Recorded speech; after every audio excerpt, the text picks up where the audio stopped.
ప్రియ శ్రోతలు, ఈ రోజున మనం మొదటి సమూయేలు 6-7 అధ్యాయాలు వినబోతున్నాము. మొదటి వచనం నుండి జాగ్రత్తగా వినండి. 7 నెలలు యెహోవా మందసము ఫిలిష్తీయుల దేశంలో ఉంది. మందసం ఎక్కడ ఉంచబడిందో అక్కడ ప్రజలకు రోగాలు వచ్చాయి. ఫిలిష్తీయుల యాజకులను శకునం చూచే వారిని పిలువనంపించారు. యెహోవా మందసాన్ని ఏమి చేద్దాము, ఏమి చేసి స్వస్థలానికి దాన్ని సాగనంపాలి చెప్పండి అని అడిగారు.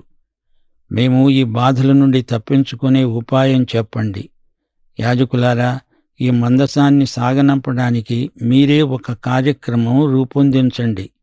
శకున పండితులారా, ఏ రోజు ఏ ఘడియ మంచిదో చెప్పండి, ఏది చేస్తే మనకు అదృష్టం కలిసి వస్తుందో చెప్పండి అని అడుగుతున్నారు. యెహోవాను శాంతిపరచడానికి ఏమివ్వాలి, ఏం చెయ్యాలి అని విచారణ చేస్తున్నారు. వారన్నారు, ఇశ్రాయేలీయుల దేవుని మందసాన్ని పంపివేయనుద్దేశిస్తే ఊరికే పంపక ఏ విధము చేతనైనా ఆయనకు అపరాధార్థమైన అర్పణము చెల్లించి పంపించాలి. అప్పుడు మీరు స్వస్థత నొంది ఆయన హస్తము మీ మీది నుండి ఎందుకు తీయబడలేదో మీరు తెలుసుకుంటారు. మీ మీదికి ఎడతెగని ఈ శిక్ష ఎందుకు వచ్చిందో మీకు తెలుస్తుంది అంటున్నారు. మీరిచ్చే ఈ అర్పణలకు ఫలితంగా మీకు స్వస్థత కలిగితే అప్పుడు యెహోవా శాంతించాడని తెలుసుకోండి.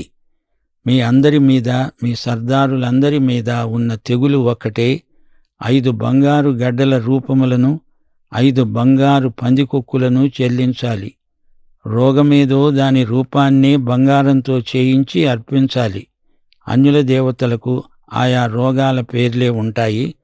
బానిసలు తమ దేవతలకు బంగారు సంకెళ్ళు ఇచ్చి మమ్మల్ని విడిపించుమని వేడుకుంటారు.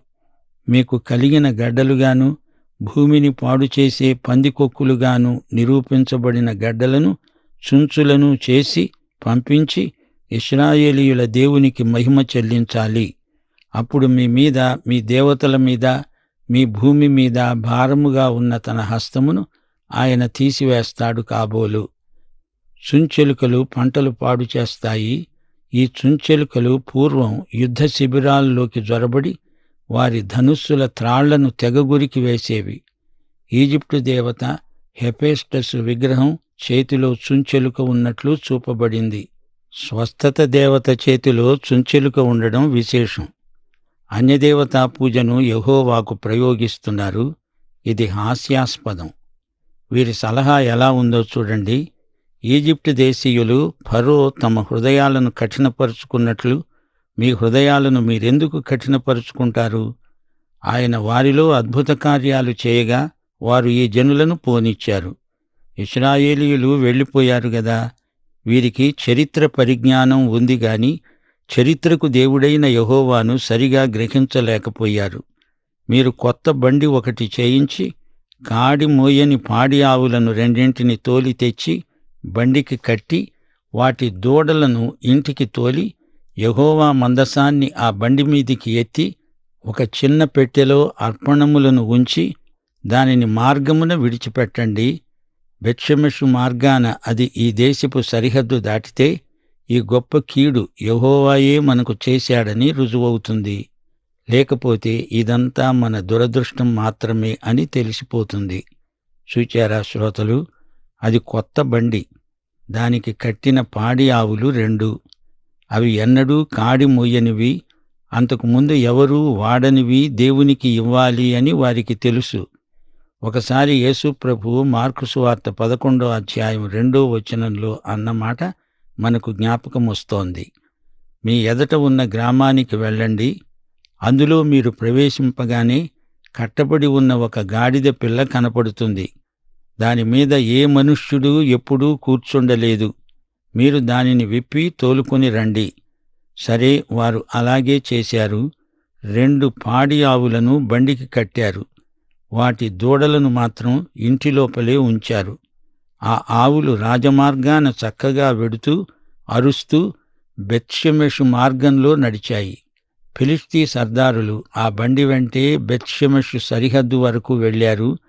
బెత్షెమెషు వారు లోయలో తమ గోధుమ చేలను కోస్తున్నారు. కన్నులెత్తి చూడగా మందసం వారికి కనపడింది. వారెంతో సంతోషించారు. ఆ బండి బెత్షెమెషు వాడైన యెహోషువ యొక్క పొలంలోనికి వచ్చి అక్కడే ఒక పెద్ద రాతి గుట్ట దగ్గర నిలువగా వారు బండి యొక్క కర్రలను చీల్చి ఆ జంతువులను యెహోవాకు దహనబలిగా అర్పించారు. బంగారు వస్తువులున్న ఆ చిన్న పెట్టెను దించి ఆ పెద్ద రాతి మీద ఉంచారు.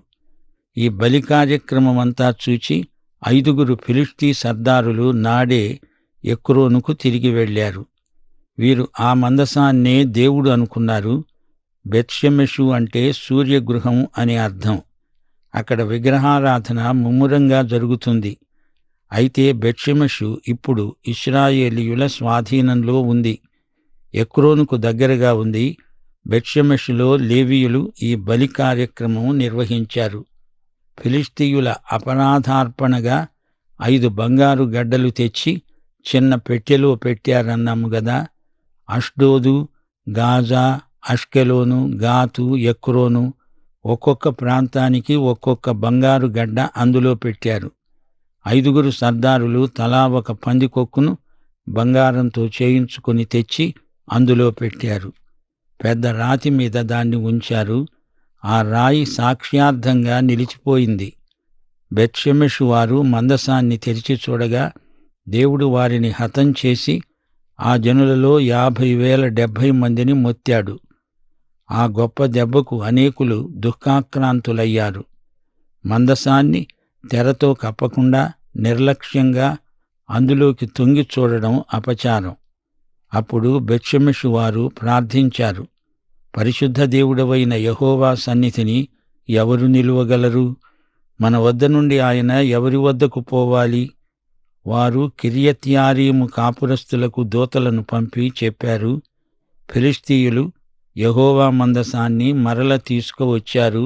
యెహోవాకు సాటి ఎవరు? ఆయనను ఎవరు ఎదిరించగలరు? ఆయనకు సమానులెవరు? కిర్యత్యారీము అంటే అడవుల పట్టణమని అర్థం. ఈ పట్టణం మిస్పాకు సమీపంలో ఉంది. ప్రియ శ్రోతలు, మందసం గాతులో ఉంది. అది మాకు వద్దు అంటూ ఎక్రోనుకు పంపారు. దాన్ని బెత్షెమెషుకు పంపడానికి ఆలోచించారు. ఫిలిష్తీయులు యెహోవాకు కానుకలిచ్చారు. ఆ కానుకల్లో వారి మూఢనమ్మకాలు వ్యక్తమవుతున్నాయి. విగ్రహారాధన దేవుని దృష్టిలో ఆధ్యాత్మిక కాలుష్యం. 5 బంగారు గడ్డలేమిటి? 5 బంగారు చుంచెలుకలు, పందికొక్కులేమిటి? ఫిలిష్తీయులు మందసాన్ని బండెక్కించారు. వారికి ఆధ్యాత్మికమైన వెలుగు లేదు. కాని ఇశ్రాయేలీయుల మాటేమిటి? వీరికి దేవుని వెలుగు ఉన్నా చూడలేకపోతున్నారు. అందుకే ఇశ్రాయేలీయుల మీదికి ఎక్కువ శిక్ష వచ్చింది. ఫిలిష్తీయులు ఆవు దూడలను ఇంటిలోనే ఉంచారు. ఈ ఆవులు సహజంగా కాక సహజాతీతంగా నడిచాయి. ఫిలిష్తీ సర్దారులు ఇది యెహోవా కార్యమే అని గ్రహించారు. ఇశ్రాయేలీయులు ఫిలిష్తీయులు ఇచ్చిన కానుకలను అక్కడే ఆ రాతి మీదే పెట్టేశారు. యెహోవా దేవుడు అన్యుల నుండి అర్పణలను అంగీకరించడు. రక్షించబడని వారి కానుకలు పవిత్రమైనవి కావు అని దేవుని తలంపు. ఇశ్రాయేలీయుల దగ్గరికి మందసం వచ్చింది, బాగానే ఉంది. గాని వీరికి సమస్యలు కూడా ఎక్కువయ్యాయి. బెత్షెమెషు వారు మందసాన్ని ఏదో విచిత్ర వస్తువని చెప్పి అందులోకి చూడడం గొప్ప అపచారం. మందసం అతి పరిశుద్ధ స్థలంలో ఉండవలసింది. ప్రధాన యాజకుడు మాత్రమే దాన్ని ముట్టాలి. అదైనా సంవత్సరానికి ఒకసారి మాత్రమే. అరణ్య ప్రయాణంలో ఈ మందసాన్ని మోసినప్పుడు దాన్ని ఎంతో భద్రంగా కప్పి ఉంచారు. ఇశ్రాయేలీయులకు ఇది తెలియదా అంటే తెలుసు. మేలైనది చేయనెరిగి ఉండి కూడా చెయ్యకపోవడం పాపం. ప్రియ శ్రోతలు, మందసంలోకి చూడడం తప్పు కాదు గాని అతి పరిశుద్ధ స్థలం దేవుడు తన ప్రజలతో కలుసుకునే చోటు. ఇక్కడ దేవుని ప్రజలు దేవుణ్ణి కలుసుకోవటం లేదు. దేవునికి దూరంగా తొలగిపోయారు. వారి అవిధేయతకు, వారి తిరుగుబాటుకు, దేవదూషణకు, తిరస్కారానికి దేవుడు వారిని శిక్షించాడు. దేవుని బిడ్డలకు మూఢనమ్మకం తగదు. వీరు మందసాన్ని చూచి భయపడడం దేనికి? కిర్యత్యారీము వారలారా రండి, మందసం తీసుకుపోండి అంటారేమిటి? అనగా వీరు దేవుణ్ణి తప్పించుక తిరుగుదామని చూస్తున్నారు. ఇప్పుడు 7వ అధ్యాయానికి రండి. అంతటా కిరియత్యారీము వారు వచ్చి యెహోవా మందసాన్ని తీసుకొని పోయి కొండయందుండే అబీనాదాబు ఇంట చేర్చి దాన్ని కాపాడడానికి అతని కుమారుడైన ఎలియాజరును ప్రతిష్ఠించారు. అబీనాదాబు ఒక లేవీయుడు, అందుకే ఈ పరిచర్యకు అతని కుటుంబాన్ని ఏర్పరచారు. ఇది పవిత్ర పరిచర్య. అబీనాదాబు ఇతని తండ్రి, ఎలియాజరు అతని కుమారుడు. అబీనాదాబు ఇల్లు కొండమీద ఉన్నది. అది ఆరాధన స్థలం. షిలోహులో ఆరాధన జరగటం లేదు. అందుచేత ఇక్కడ ఎలియాజరును ప్రతిష్ఠించింది పట్టణస్థులు, ప్రధాన యాజకుడు కాదు. మందసము కిర్యత్యారీములో ఉండిన కాలం 20 సంవత్సరాలు. ఈ కాలంలో ఇశ్రాయేలు ప్రజలలో ఎంతో పరివర్తన వచ్చింది. సంస్కరణలు జరిగాయి. ఇశ్రాయేలీయులందరూ యెహోవాను అనుసరించాలని దుఃఖిస్తూ ఉండగా సమూయేలు అన్నాడు, మీ పూర్ణ హృదయముతో యెహోవా వద్దకు మీరు మళ్ళుకొనిన ఎడల అన్యదేవతలను, అష్తారోతు దేవతలను మీ మధ్య నుండి తీసివేసి పట్టుదల గలిగి యెహోవా తట్టు మీ హృదయములను తిప్పి ఆయనను సేవించండి. అప్పుడాయన ఫిలిష్తీయుల చేతిలో నుండి మిమ్ములను విడిపిస్తాడు. అంతటా ఇశ్రాయేలీయులు బయలుదేవతలను, అష్తారోతు దేవతలను తీసివేసి యెహోవాను మాత్రమే సేవించారు. ఇశ్రాయేలు జాతీయ జీవనం ఫిలిష్తీయుల దుష్పరిపాలనలో ఎంతో అస్తవ్యస్తమైపోయింది. ఇప్పుడు సమూయేలు స్వరం వినబడుతోంది. ప్రజలను సమూయేలు మారుమనసుకు నడిపిస్తున్నాడు. ఎక్కువగా ప్రయాణాలు చేస్తున్నాడు, ప్రసంగిస్తున్నాడు. శత్రువుల బారిన పడకుండా దేవుడు అతణ్ణి కాపాడుతున్నాడు. ఇశ్రాయేలు జాతీయ పునరుజ్జీవానికి సమూయేలు ప్రబోధాలు ఎంతో దోహదపడ్డాయి. ప్రజలు దుఃఖించారు, కన్నీరు కార్చారు, పశ్చాత్తప్తులయ్యారు. వారిలో గొప్ప ఉజ్జీవం కలిగింది. ఫిలిష్తీయుల కాడిని విరిచి దేవుడు తమకు స్వేచ్ఛ ప్రసాదించాలని వారెంతో ప్రార్థించారు. 20 సంవత్సరాలు ఫిలిష్తీయుల నిరంకుశత్వంలో అణగారిపోయిన వీరికి సమూయేలు గొప్ప నాయకుడై వారిలో జాగృతి కలిగించాడు. లెండి, రండి, పూర్ణ హృదయంతో దేవుని వైపు తిరగండి. మీ విగ్రహాలను తీసి పారేయండి. విశ్వాసము, ధైర్యము ప్రదర్శించండి. ఇశ్రాయేలీయులందరినీ మిస్పాకు పిలువనంపండి. నేను మీ పక్షమున యెహోవాకు ప్రార్థన చేస్తాను. ప్రియశ్రోతలు గమనించారా? బయలు, అష్తారోతు దేవతలు వీరి మధ్యకు ఎలా వచ్చాయి? ఇవి అన్య దేవతలు. బయలు దేవుడు భర్త, అష్తారోతు భార్య. ఈ దేవతలకు సంతానోత్పత్తి శక్తులున్నాయని వారి భావన. వారు మిస్పాలో కూడుకున్నారు. మిస్పా అంటే కోట బురుజు. ఇది బెన్యామీను భూభాగంలో ఉంది. ఎత్తయిన కొండ. ఇది ఆధ్యాత్మిక యుద్ధం, ఫిలిష్తీయులపై దండయాత్ర. వారు మిస్పాలో నీళ్లు చేది యెహోవా సన్నిధిలో కుమ్మరించి ఆ దినము ఉపవాసముండి యెహోవా దృష్టికి మేము పాపాత్ములము అని ఒప్పుకున్నారు. నీళ్లు తోడడము అనే చర్య ఆనందాన్ని సూచిస్తుంది. లోతైన ఆధ్యాత్మిక అనుభవానికి ఇది వ్యక్తీకరణ. జీవము, ఆరోగ్యము, ఆనందము అందులో ఇమిడి ఉన్నాయి. నీటిని యెహోవా సన్నిధిలో కృమ్మరించారు అంటే పాపాన్ని గురించి పశ్చాత్తప్తులవుతున్నారు. హృదయాన్ని కుమ్మరించుకుంటున్నారు. తమ బలహీనతను ఒప్పుకుంటున్నారు. 2 సమూయేలు 14వ అధ్యాయం 14వ వచనం, నేలను ఒలికిన మీదట మరల ఎత్తలేని నీటి వలె ఉన్నాము. వారు ఉపవాసమున్నారు, పశ్చాత్తాపం వెలిబుచ్చారు. దేవుని ఎడల పాపం చేశాము, పాపాత్ములము అని ఒప్పుకున్నారు. ఇంతవరకు ప్రవక్త ఆధ్యాత్మిక విషయాలు మాట్లాడుతూ వచ్చాడు. ఇప్పుడు రాజు వలె, న్యాయాధిపతి వలె వ్యవహరిస్తున్నాడు. మిస్పాలో సమూయేలు న్యాయం తీరుస్తూ వచ్చాడు. ఇప్పుడు సమూయేలే ప్రవక్త, న్యాయాధిపతి. ఇశ్రాయేలీయులు మిస్పాలో కూడి ఉన్నారని ఫిలిష్తీయులు విన్నప్పుడు ఫిలిష్తీ సర్దారులు ఇశ్రాయేలు మీదికి వచ్చారు. ఈ సంగతి ఇశ్రాయేలీయులు విని ఫిలిష్తీయులకు భయపడి సమూయేలు వద్ద మనవి చేశారు. ఫిలిష్తీయుల చేతిలో నుండి మనలను రక్షించునట్లుగా మన దేవుడైన యెహోవాకు మా పక్షాన ప్రార్థన చేయడం మానవద్దు. తమ కోసం విజ్ఞాపన చేయవలసిందిగా సమూయేలును కోరుతున్నారు. అప్పుడు సమూయేలు పాలు విడువని ఒక గొర్రెపిల్లను తెచ్చి యెహోవాకు సర్వాంగ బలిగా అర్పించి ఇశ్రాయేలీయుల పక్షమున యెహోవాకు ప్రార్థన చేయగా యెహోవా అతని ప్రార్థన అంగీకరించాడు.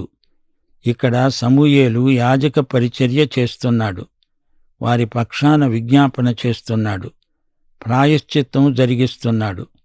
పాలు విడువని గొర్రెపిల్ల అంటే అది 7 రోజుల వయస్సు గలది. సర్వాంగ బలి అనగా దహన బలి అర్పించాడు. గొర్రెపిల్లను పూర్తిగా దహించాడు. అదే సర్వాంగ బలి. సర్వాంగ బలి అనేది విశ్వాసి యొక్క సంపూర్ణ సమర్పణను సూచిస్తుంది. నిర్నిబంధంగా తమను తాము దేవునికి సమర్పించుకున్నారని భావం. సమూయేలు దహనబలి అర్పిస్తూ ఉండగా ఫిలిష్తీయులు యుద్ధం చేయడానికి ఇశ్రాయేలీయుల మీదికి వచ్చారు. యెహోవా ఆ దినమున ఫిలిష్తీయుల మీద మెండుగా ఉరుములు ఉరిమించి వారిని తారుమారు చేయగా వారు ఇశ్రాయేలీయుల చేతిలో ఓడిపోయారు. సమూయేలు ప్రార్థనకు జవాబుగా ఉరుములు వినిపించాయి. 1 సమూయేలు 2:10 హన్నా ప్రార్థనలో అన్నది, యెహోవాతో వాదించేవారు నాశనమవుతారు. పరమండలములో నుండి ఆయన వారిపైన ఉరుము వలె గర్జిస్తాడు. 29 కీర్తనలోని యెహోవా స్వరం విన్నారా? అది ఉరుము గర్జన. 11 ఇశ్రాయేలీయులు మిస్పాలో నుండి బయలుదేరి బేత్కారు వరకు ఫిలిష్తీయులను తరిమి హతం చేశారు. లోయలోబడి దారిలో సెలయేరు ఉంటే అప్పుడు సమూయేలు ఏమి చేశాడు? ఒక రాయి తీసి మిస్పాకు షేనుకు మధ్య దానిని నిలిపి ఇంతవరకు యెహోవా మనకు సహాయం చేశాడు అని చెప్పి దానికి ఎబెనెజరు అని పేరు పెట్టాడు. ఇంతకు ముందు అపజయం పొందిన స్థలంలోనే ఇప్పుడు అఖండ విజయం ప్రాప్తించింది. ఎబెనెజరు అనగా సహాయపు రాయి. ఇంతవరకు దేవుడు మనకు సాయం చేశాడు అంటే ఇక ముందు కూడా సాయం చేస్తాడు అనే నిరీక్షణ అందులో ఇమిడి ఉంది. మిస్పా షేను మధ్యలో ఎబెనెజరు ఉంది. షేను అంటే పన్ను, మిస్పా అంటే కోట బురుజు. ఈ రెండిటి మధ్య సహాయపు రాయి. దేవునికి స్తోత్రం. పన్ను అనే పేరు నిటారుగా ఉన్న కొండను సూచిస్తుంది. ఈ విధంగా ఫిలిష్తీయులు అణపబడిన వారై ఇశ్రాయేలు సరిహద్దులలోనికి తిరిగి రాకుండా ఆగిపోయారు. సమూయేలు ఉండిన దినములన్నిట యెహోవా హస్తము ఫిలిష్తీయులకు వ్యతిరేకంగా ఉన్నది. తాత్కాలికంగా ఫిలిష్తీయులు ఆగిపోయారు. దావీదు కాలంలో ఫిలిష్తీయులు పూర్తిగా నిర్మూలమైపోయారు. ఫిలిష్తీయులు ఇశ్రాయేలీయుల వద్ద నుండి పట్టుకున్న పట్టణాలు ఇశ్రాయేలీయులకు తిరిగి వచ్చాయి. ఎక్రోను నుండి గాతు వరకు ఉన్న గ్రామాలను, వాటి పొలాలను ఇశ్రాయేలీయులు ఫిలిష్తీయుల చేతి నుండి విడిపించారు. ఇశ్రాయేలీయులకు అమోరీయులకు సమాధానం కలిగింది. ఇంతకుముందు అమోరీయులు దోపిడిగాండ్లు గాని ఇప్పుడు ఇశ్రాయేలుతో సమాధానపడి ఫిలిష్తీయులను జయించడానికి తోడ్పడ్డారు. సమూయేలు తాను బ్రతికిన దినములన్నిటా ఇశ్రాయేలీయులకు న్యాయాధిపతిగా ఉన్నాడు. రాజు ఉన్నా సమూయేలు న్యాయాధిపతి హక్కులు అతనికి ఉన్నాయి. అదే సమూయేలు ప్రత్యేకత. సమూయేలు బేతేలుకు, గిల్గాలుకు, మిస్పాకు తిరుగుతూ ఆ స్థలములయందు ఇశ్రాయేలీయులకు న్యాయము తీరుస్తూ వచ్చాడు. ఇవి పవిత్ర స్థలాలైపోయాయి. సంచారక న్యాయాధిపతిగా సమూయేలు ప్రజల మధ్య మంచి పేరు తెచ్చుకున్నాడు. అతని ఇల్లు రామాలో ఉండినందున అక్కడికి తిరిగి వచ్చి అక్కడ కూడా న్యాయం తీరుస్తూ ఉండేవాడు. రామాలో తండ్రి అయిన ఎల్కానాకు ఎంతో పొలం ఉంది. అందుచేత సమూయేలు తన నివాసం అక్కడే ఏర్పరచుకున్నాడు. అతడు అక్కడ యెహోవాకు బలిపీఠం కట్టాడు. సమూయేలు ప్రవక్త, న్యాయాధిపతి, యాజకుడు. ఇందులో ఒక మర్మం ఉంది. సమూయేలు అహరోను క్రమానికి చెందిన యాజకుడు కాకపోయినా యాజక ధర్మం నెరవేర్చాడు గనుక మెల్కీసెదెకు క్రమానికి చెందిన యేసు యాజకత్వానికి సమూయేలు యాజకత్వం ముందు గుర్తు. 2 దశాబ్దాల తరువాత ఇశ్రాయేలుకు ఉజ్జీవం వచ్చింది. అలాగే ఈ రోజున దేవుని సంఘానికి ఉజ్జీవం రావాలి. సమూయేలు వంటి నాయకులను దేవుడు లేపాలి. తప్పిపోయిన కుమారుడిలాగా పందులు తినే పొట్టుతో ఎలా బతకాలి? దేవుని వాక్యం మీకు ద్వారం తెరుస్తోంది. తప్పిపోయిన కుమార్తెలారా, కుమారులారా, తండ్రి వద్దకు రండి. ప్రభువు ఎదుట పాపాలు ఒప్పుకోండి. దేవుని వాక్యపు వెలుగులో మిమ్ములను మీరు చూచుకోండి. దేవుని మహిమను మీరు కోల్పోతున్నారు. రోమాపత్రిక 3వ అధ్యాయం 23వ వచనం. దేవుని కుమారుడైన క్రీస్తు రక్తము ప్రతి పాపము నుండి మనలను పవిత్రపరుస్తుంది. ఎబెనేజరు సహాయపు రాయి మాత్రమే కాదు, జ్ఞాపకాల రాయి కూడా, గుర్తింపు రాయి, ప్రత్యక్షత రాయి, భూత భవిష్యత్ వర్తమానాల రాయి. ఫిలిప్పీ పత్రిక 1వ అధ్యాయం 6వ వచనంలో పౌలు ఏమన్నాడు? మీలో ఈ సత్క్రియనారంభించినవాడు యేసుక్రీస్తు దినము వరకు దానిని కొనసాగిస్తాడని రూఢిగా నమ్ముతాను.